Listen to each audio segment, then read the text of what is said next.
welcome everyone. We're very happy to be here with our 7th episode of Impulso para la Internacionalización de las Américas, IIA. And we have a wonderful guest, which is Craig Riggs from ISA. Craig, welcome. We're very happy to have you here. Oh, thank you, Marcella. Very nice to be with you. Thank you. So today we're going to be learning a little bit more of the release of the last ISA Insights magazine, where you presented and you called it the new playbook for international recruitment. Mm-hmm. And, just to start, well, we all know we went through COVID, and this, the pandemic made everything change for everyone, not just how classes were delivered, but also in terms of recruitment.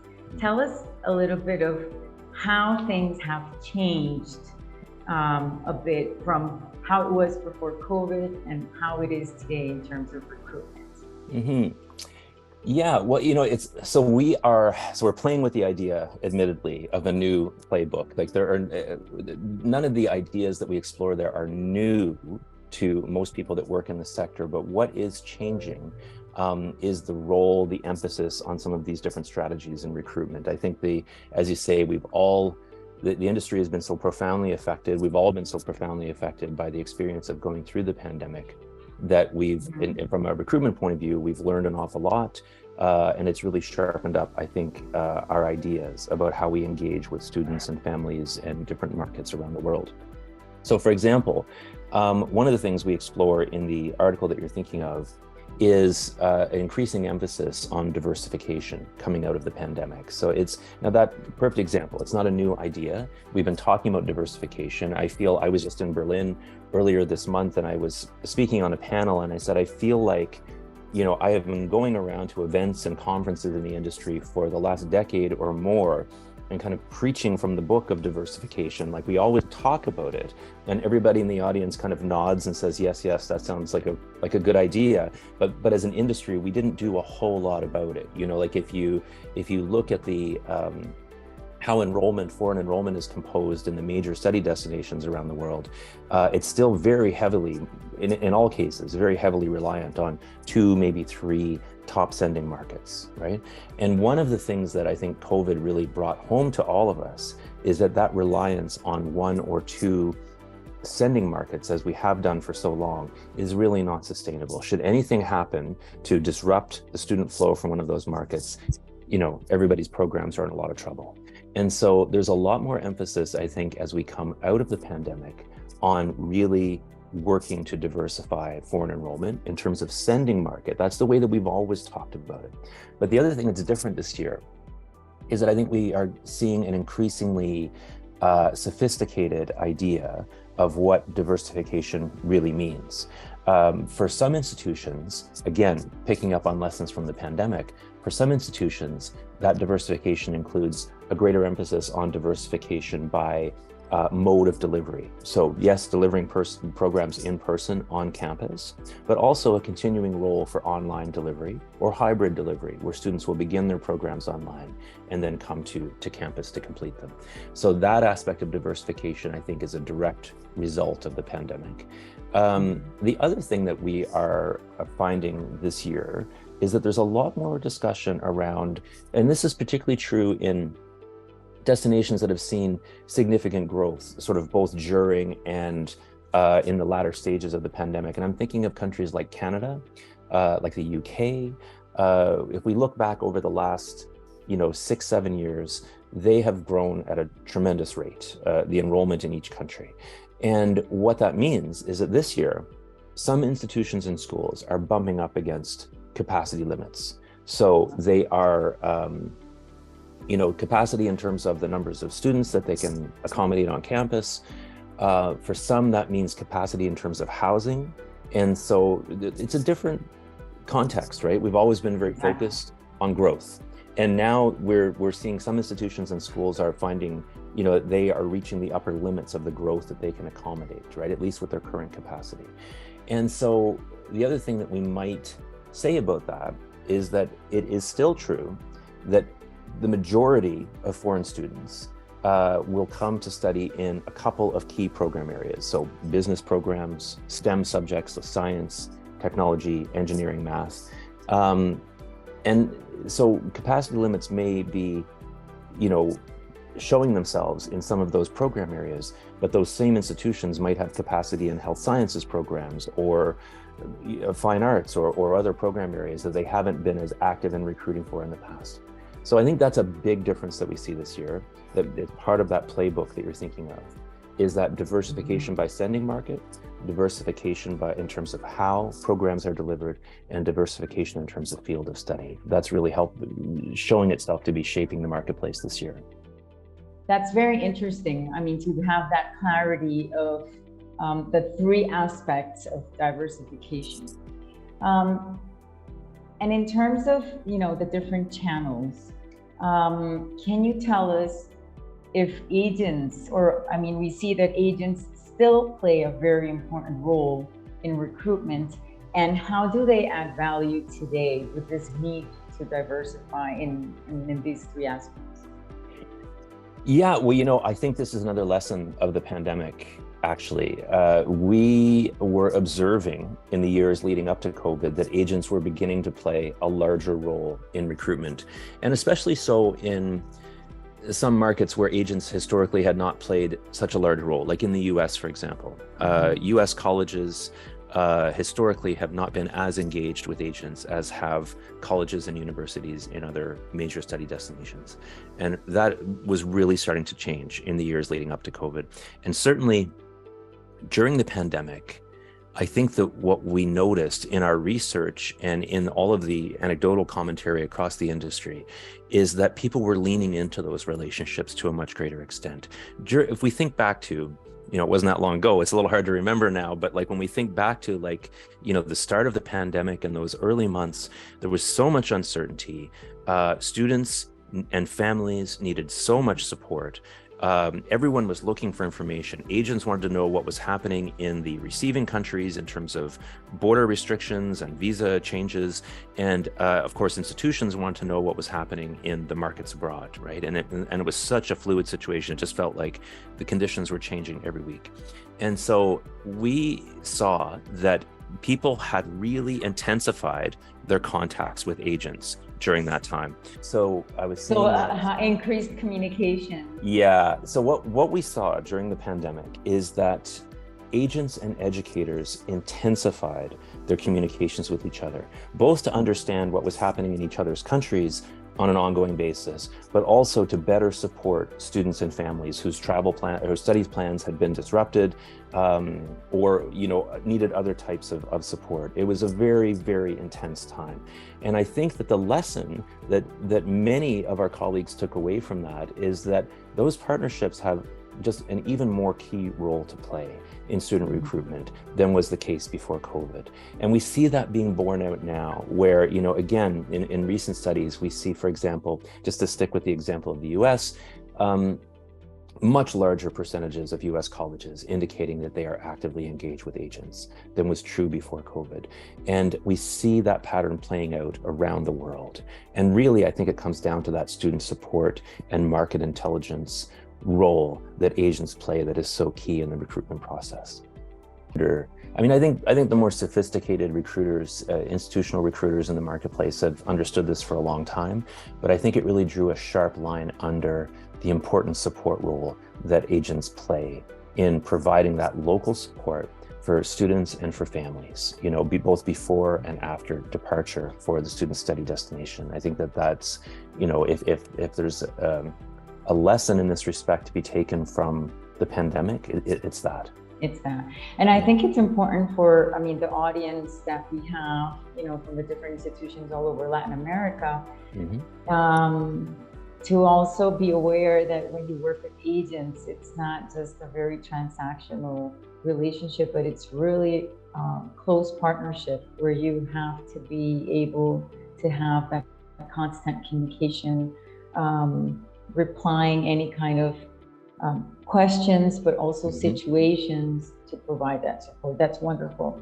a fundamental point to understand about working with agents is that if you see it only as a transactional relationship, that these are the people that are sending you students and you can only measure the value of the relationship in that way, then you've made a mistake. It's the frankly, the again, I think more experienced practitioners in the field have all understood for a long time that what is the real currency in the marketplace of international education, if I can put it that way, is the relationships among colleagues. So relationships between colleagues, at different institutions and schools, but also relationships between institutions and agents.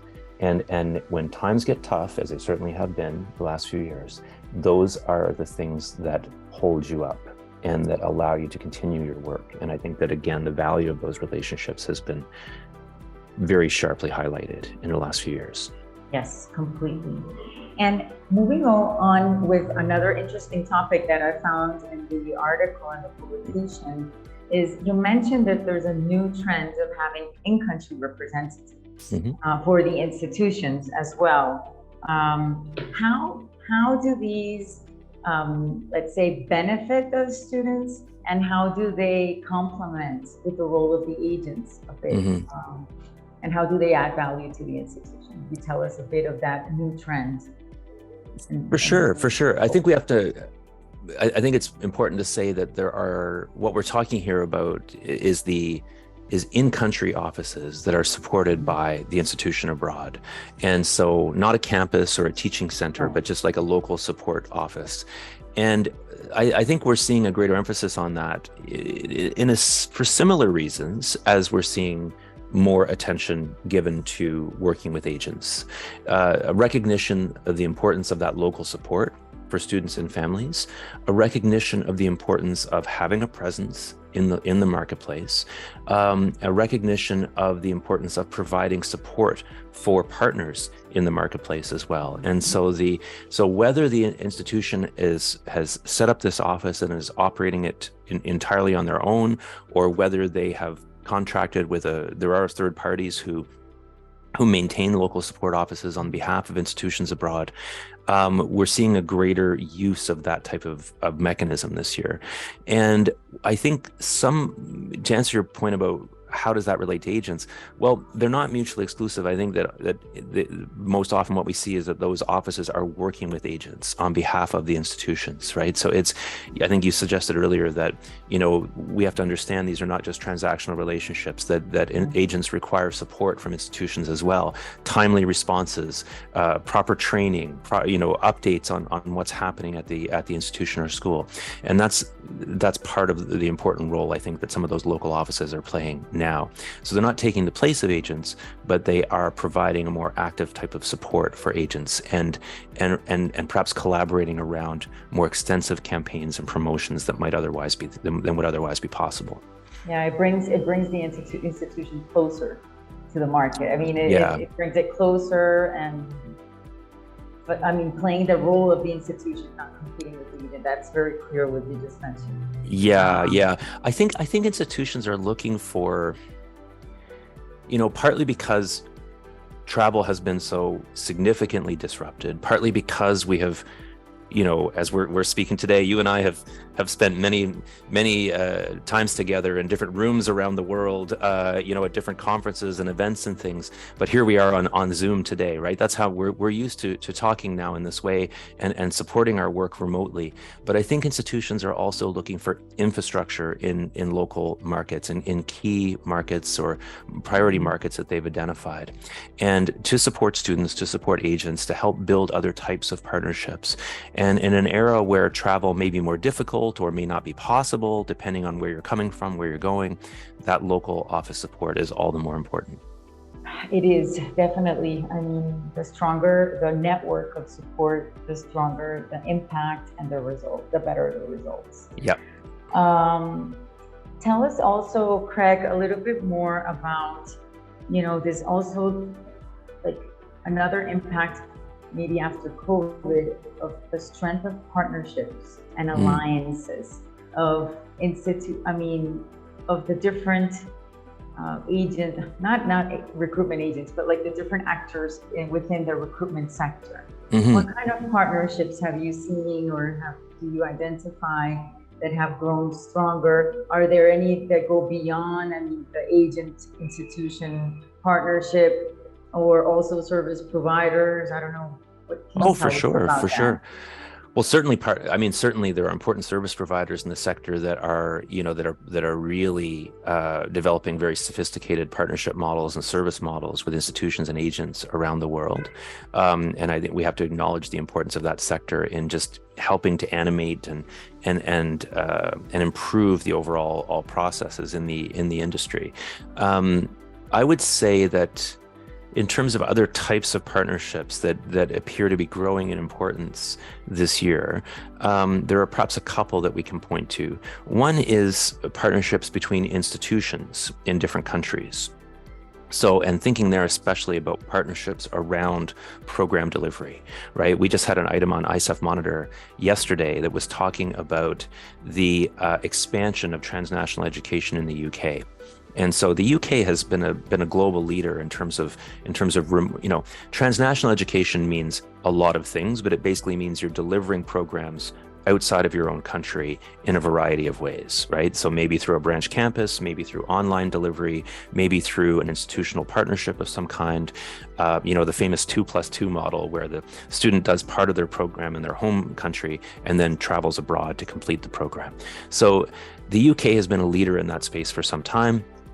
This is not new, but what we were reporting yesterday is that they have just reported the largest year-over-year growth ever in that area. They have now more than, and to put that in context, there are just more than 600,000 foreign students enrolled in higher education in the UK, like they're physically in the UK on campus. There are now more than 500,000 additional students that are studying in UK degree programs, but outside of the UK, right? Oh, wow. And so those types of collaborations that support that delivery, so collaboration between an institution in the UK, for example, and a university in China, or a university in Malaysia, or whatever it is, to deliver a program to students in that market, either fully or partially, so that the student would then come on to the UK to complete their programs, is a really interesting area of programming. Not new, but growing in importance this year. And the growth of programming in that area, again, a direct result of all of the lessons that we've learned during the pandemic, all the investments made in online and hybrid program delivery over the last few years are really starting to accelerate that remote delivery and the institutional partnerships between institutions in different countries that support that work. So I think that's an important thing to recognize for this year.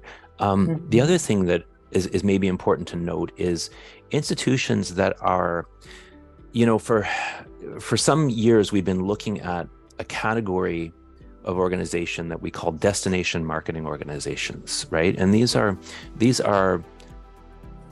often nonprofit entities that have a mandate to promote a particular study destination, right? So they're not necessarily attached to an individual institution or school, but they may reflect like a consortium of institutions in that area, or some kind of collective effort, amongst educators. We had a previous episode on fantastic. So I think that,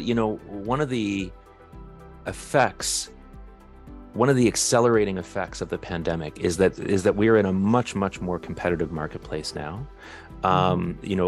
Certainly demand for study abroad is surging in sending markets around the world, but students are looking at a wider field of alternatives. The marketplace is much more competitive than I think it used to be, it's fair to say. And that puts a greater emphasis on, promoting more broadly destinations. Like one of the interesting examples in Latin America that I remember looking at recently was a study Buenos Aires, where they, I think they're doing just some really smart things there, and that is a great example of an organization that is backed by local institutions in the city, and through that collaborative effort, they're able to do more to promote Buenos Aires as a study destination than would otherwise be the case, right? So I think those are really interesting examples to look at this year as well.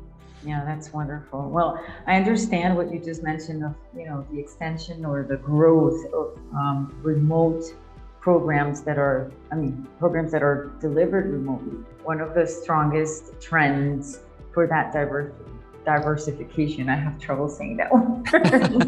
So do I. Thanks for not leaving me alone and feeling bad that I can't pronounce it correctly.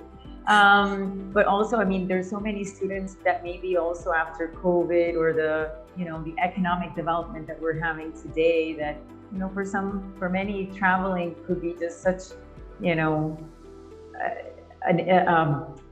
like a challenge. Maybe it's not that easy to move, and to actually be able to pursue a degree from where you live, not necessarily moving to that destination for 1 or 2 years. It does bring a lot of flexibility, without doubt. Well, I think when you think about it, the global education industry, if we can put it that way, would never have invested as much as it did, as quickly as it did, in online and remote delivery as it did over the last few years, right? If not for the pandemic, those investments, that effort, that almost immediate transition to online learning that happened around the world at all levels of education would just not have happened, obviously, at the pace that it did. And one of the things that opens up for us as an industry, I think we have to say, is that we can start to reimagine who the student is that we're serving, right? The model in international education, I've been working in the industry for, some time, 30 years or so. And the model has always been, student gets on an airplane, leaves their home country, goes to a different country, and studies whatever it is they're going to study, and has that immersive cultural experience as well, right? A hugely important part of the experience. But one of the things that we published a thing on ISEF Monitor several months ago that has been haunting me ever since. And it was basically talking about an analysis that said that, before the pandemic, there were 5.5 million students abroad in higher education. And the title of the article was, "What about the other 20 million students?" Because this analysis was saying that for every student that goes abroad, there are 4 others that would like to do so, but can't, right? For whatever reason, because they don't have the means to support their program abroad, because they have career commitments or family commitments that prevent them from traveling abroad, whatever it might be. Point is, there is a huge cohort of students that are not going to get on an airplane, at least not for their entire programs, and they're otherwise going unserved by the industry, right? At least to a large extent. And so I think that is a huge lesson that many of our colleagues have learned and have begun to really, they've gone through a process of reconceptualizing, like the student market, what the student market is that they're trying to address. And now it includes both those students that are getting on airplanes, and it includes both, as well as those students that will never leave their home countries, right? And it's really, I think that is perhaps the most exciting outcome in terms of lessons that we've learned during the pandemic. Exactly. And I would just like to add that for us, that we're working here in IIA to promote Latin America as an academic destination. It is indeed an emerging market for international student recruitment. It is important to understand for emerging markets that there is that group of students that are being underserved, and that the emerging markets can be always an alternative, if not for all, for many of those students. Totally agree. Yeah. And I think it's just a matter of, the markets really going out to those prioritized markets that they identify and really be present, because many times it's just because they don't know much about, the destination. maybe the entire higher education system, and so forth. So there's great opportunity. I mean, that now that you mentioned, I just wanted to match that with I couldn't agree more. Opportunities for emerging markets. So what do you think, Craig, about a possible trend of students from the Northern Hemisphere coming to Latin America? Do you think that have you identified in the different research that you've done for ISEF Monitor that there is a trend there going on? Is Latin America becoming attractive? I understand that Canada has a policy that is motivating for Canadian students to study abroad. I don't know if it's specifically to Latin America or not, but it probably includes the region. Tell us what you know about this. Yeah, well, I think that it's important to recognize that in what are traditionally receiving countries like US, Canada, the UK, other countries in Europe, Australia, like there are, so we would find in that broad, range of countries, we would find the world's top study destinations in terms of the size of their foreign enrollments. That's traditionally been their role in the global industry, is to receive students. We can certainly see a growing emphasis in all of those countries on increasing the number of outbound students as well, right? In Canada, as in the US, as in Australia, as in the UK, there are significant initiatives afoot to try and increase the number of students that are participating in exchange programs abroad, so including in Latin America. I think that aside from that, there certainly is an opportunity to build a share of the global market for institutions in Latin America. Latin American institutions are characterized by, many institutions across the region have an outstanding reputation and have a very high quality of programs to offer. The cultural experience, the quality of life that can be experienced by students in many of these destinations is also incredibly attractive to international students in North America and otherwise. And so I think there's a legitimate opportunity to build the region and destinations within the region as significant study destinations.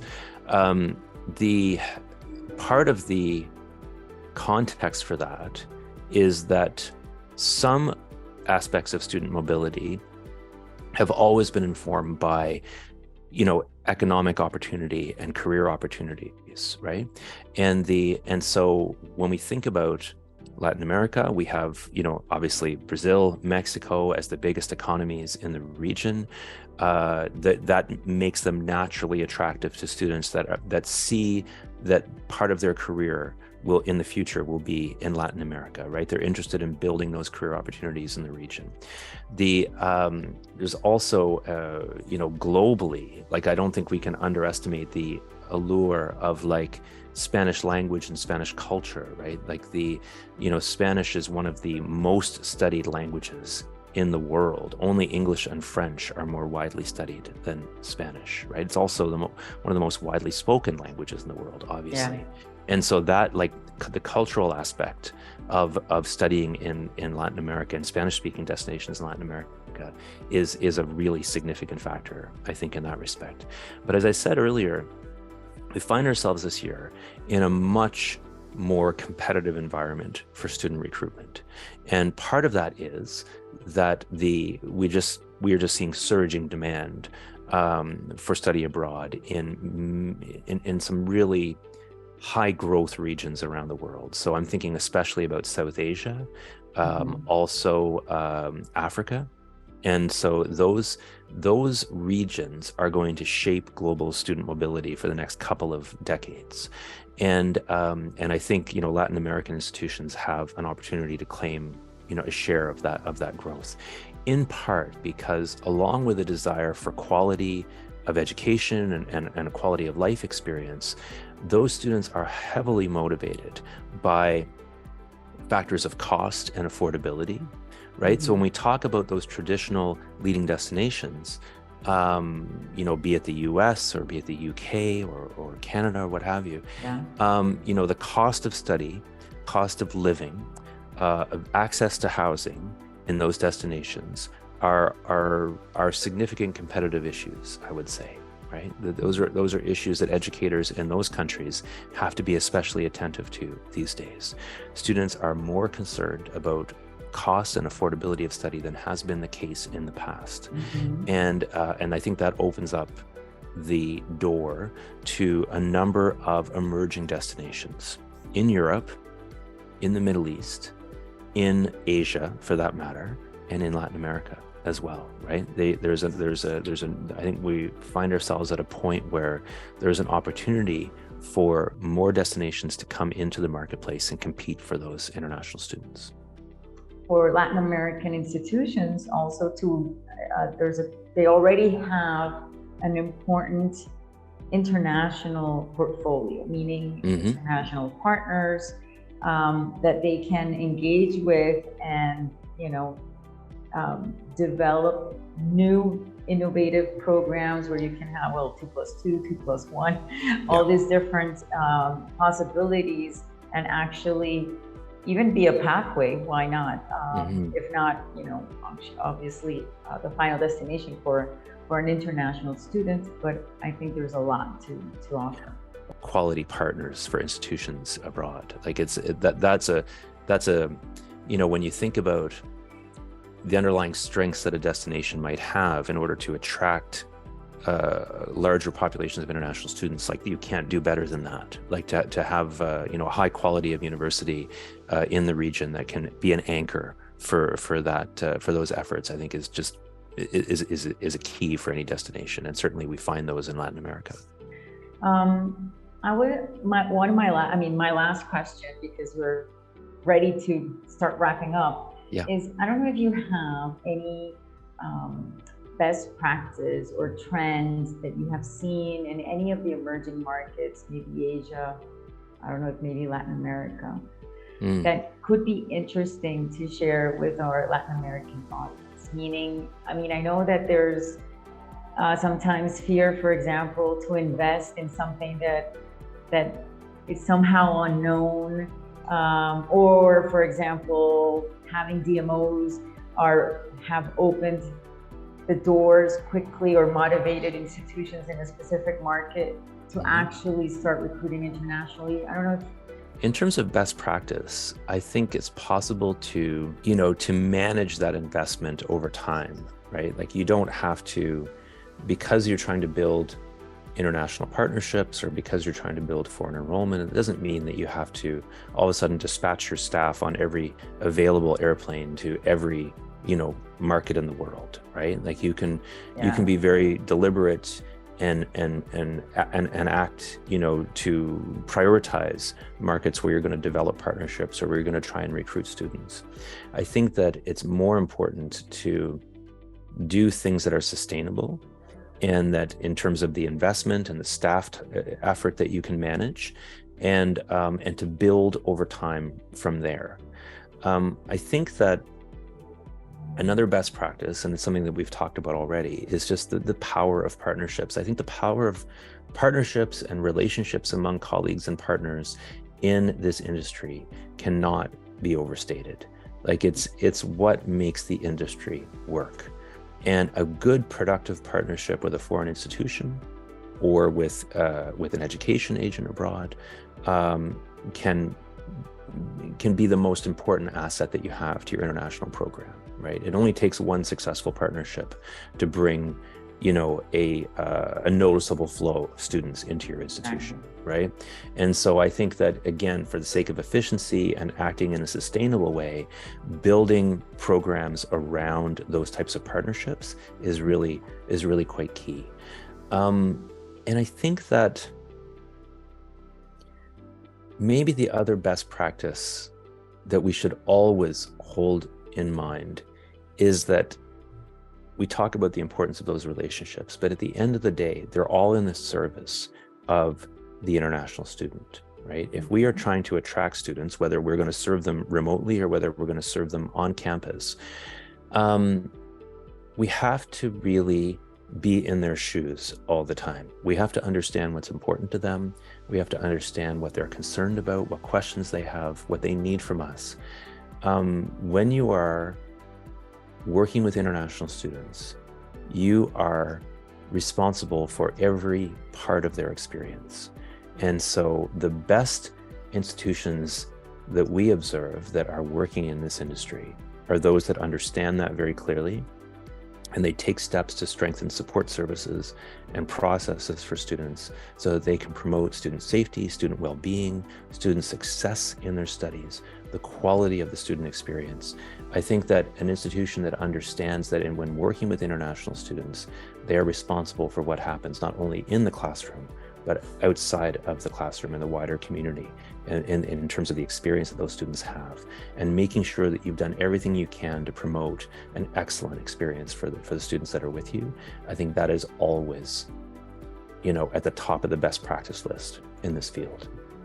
That's fantastic, Craig. I think almost you read my mind also, because I was thinking of, not exactly, but I was thinking, okay, so it's so important to attract the students. Mm-hmm. But there's also, it's not about just attracting them, but also fulfilling the promise of, high quality delivery of programs, the services, how much the institution is going to be in their shoes, worrying about how every stage of their stay in the country and in the program, whatever they need, if they will be able to deliver and provide support. So at the end, you have a very proud and satisfied alumni that is going to be happy also to promote that institution. Oh, I think that's such so that wraps the circle, right? Especially for institutions that are just really beginning to build their foreign enrollment, or doing it in a more active way, or starting to build those first more active international partnerships. You can't afford to get those wrong, right? Like when students come to you, they have to have a great experience. They all talk to each other, especially nowadays. If something goes wrong, every other prospective student that you're going to reach is going to hear about it. Conversely, if things go really well and you send a happy and excited alumni out the door at the end of their program, your life is so much easier and so you don't want to wait until the first student arrives on campus to think about things like, how will you support them in terms of housing? How will you support them in terms of their sort of cultural transition? How will you support them in terms of their academic, helping them to understand the academic environment and how they need to adapt to that? How will you support them in their, personal lives and their sort of day-to-day needs that they have for banking or anything else?